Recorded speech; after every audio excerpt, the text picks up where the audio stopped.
I am Naveen Kumar Singla, PGT Chemistry from Arohi Model Senior Secondary School, जलालाना Sirsa. इस video में हम जंतुओं में जनन के बारे में पढ़ेंगे। जनन क्या है? जनन एक ऐसी प्रक्रिया है जिसमें एक जीव अपने ही जैसे दूसरे जीवों को उत्पन्न करता है। अगर मान लें कि जीवों में प्रजनन नहीं होगा तो क्या होगा?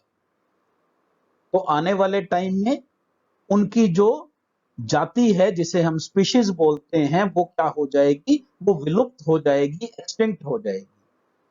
तो इसका मतलब क्या है कि अगर एक जीव अपनी जाति की निरंतरता को बनाए रखना चाहता है तो उसमें जनन जो है वो जरूरी है। यानी उसमें अपनी जाति की निरंतरता को बनाए रखने के लिए उनमें क्या जरूरी है? जनन जो है वो जरूरी है। जनन को हमने दो भागों में विभाजित किया है।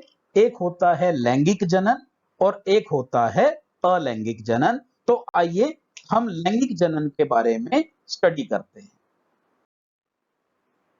लैंगिक जनन, लैंगिक जनन में दो पेरेंट्स होते हैं। एक को हम मादा बोलते हैं और एक को हम नर बोलते हैं। दोनों में जो है जनन अंग जो है वो पाए जाते हैं। मादा में जो जनन अंग होते हैं उन्हें हम मादा जनन अंग बोलते हैं और नर में जो जनन अंग होते हैं उन्हें नर जनन अंग कहा जाता है। ये जो दोनों तरह के जनन अंग हैं, इनका काम है कि ये कुछ कोशिकाएं बनाते हैं जिन्हें हम युग्मक कहते हैं। जिन्हें हम क्या कहते हैं? युग्मक कहते हैं। मादा जनन अंग जो हैं वो मादा युग्मक जो हैं वो उत्पन्न करते हैं और नर जनन अंग जो हैं वो नर युग्मक जो हैं वो उत्पन्न करते हैं। तो दोनों तरह की ये कोशिकाएं, मादा युग्मक और नर युग्मक जो उत्पन्न हुए हैं, उनका क्या होता है? संलयन होता है। यानी कि उन दोनों की आपस में फ्यूजन होती है और इस प्रोसेस को हम, इस प्रक्रिया को निषेचन बोलते हैं। और दोनों कोशिकाओं के संलयन से एक जो है कोशिका बनती है जिसे युग्मनज कहा जाता है। तो इस तरह की जो जनन प्रक्रिया है जिसमें नर तथा मादा युग्मक जो हैं वो बनते हैं और उनका संलयन होता है, इस तरह के जनन को हम क्या कहते हैं? लैंगिक जनन कहते हैं। नर जनन अंग, नर के वह अंग जो जनन प्रक्रिया में मदद करते हैं, उन अंगों को नर जनन अंग कहा जाता है। नर जनन अंगों में एक जोड़ा वृषण, दो शुक्राणु नलिकाएं, ये आप देख सकते हैं चित्र में, ये दो जो नलिकाएं हैं ये कौन सी हैं? शुक्राणु नलिकाएं। और एक शिशन या लिंग जो है ये प्रेजेंट होता है। वृषण जो है ये नर में युग्मक जो है उत्पन्न करते हैं। हमने कहा कि नर जनन अंग का मेन काम क्या होता है? नर युग्मक उत्पन्न करना। तो नर युग्मक कहां उत्पन्न होते हैं? इस वृषण में जो है नर युग्मक उत्पन्न होते हैं और इस नर युग्मक को हम क्या कहते हैं? शुक्राणु कहते हैं। नर युग्मक कहां उत्पन्न होते हैं? वृषण में उत्पन्न होते हैं।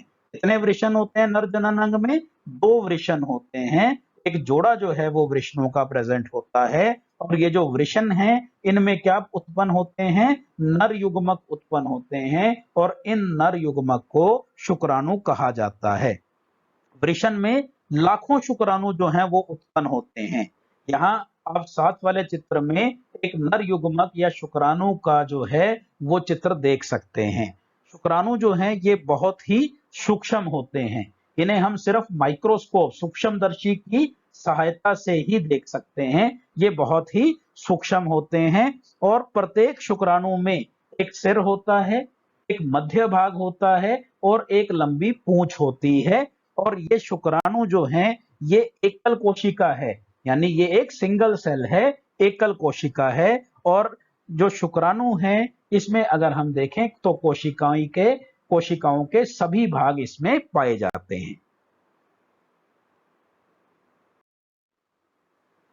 मादा जनन अंग, मादा के वो अंग जो जनन प्रक्रिया में मदद करते हैं उन्हें मादा जनन अंग कहा जाता है। मादा जनन अंगों में एक जोड़ा अंडाशय, एक जोड़ा अंडवाहिनी जिसे डिंब वाहिनी भी कहा जाता है, और एक गर्भाशय होता है।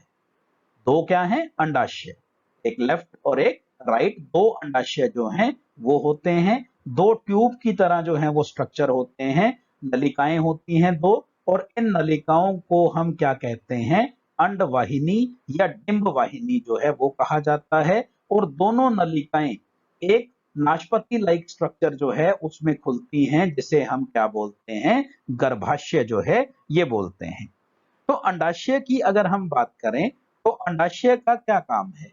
अंडाशय जो है, जैसे कि हमने नर जनन अंगों में किया कि वृषण क्या कर रहे थे?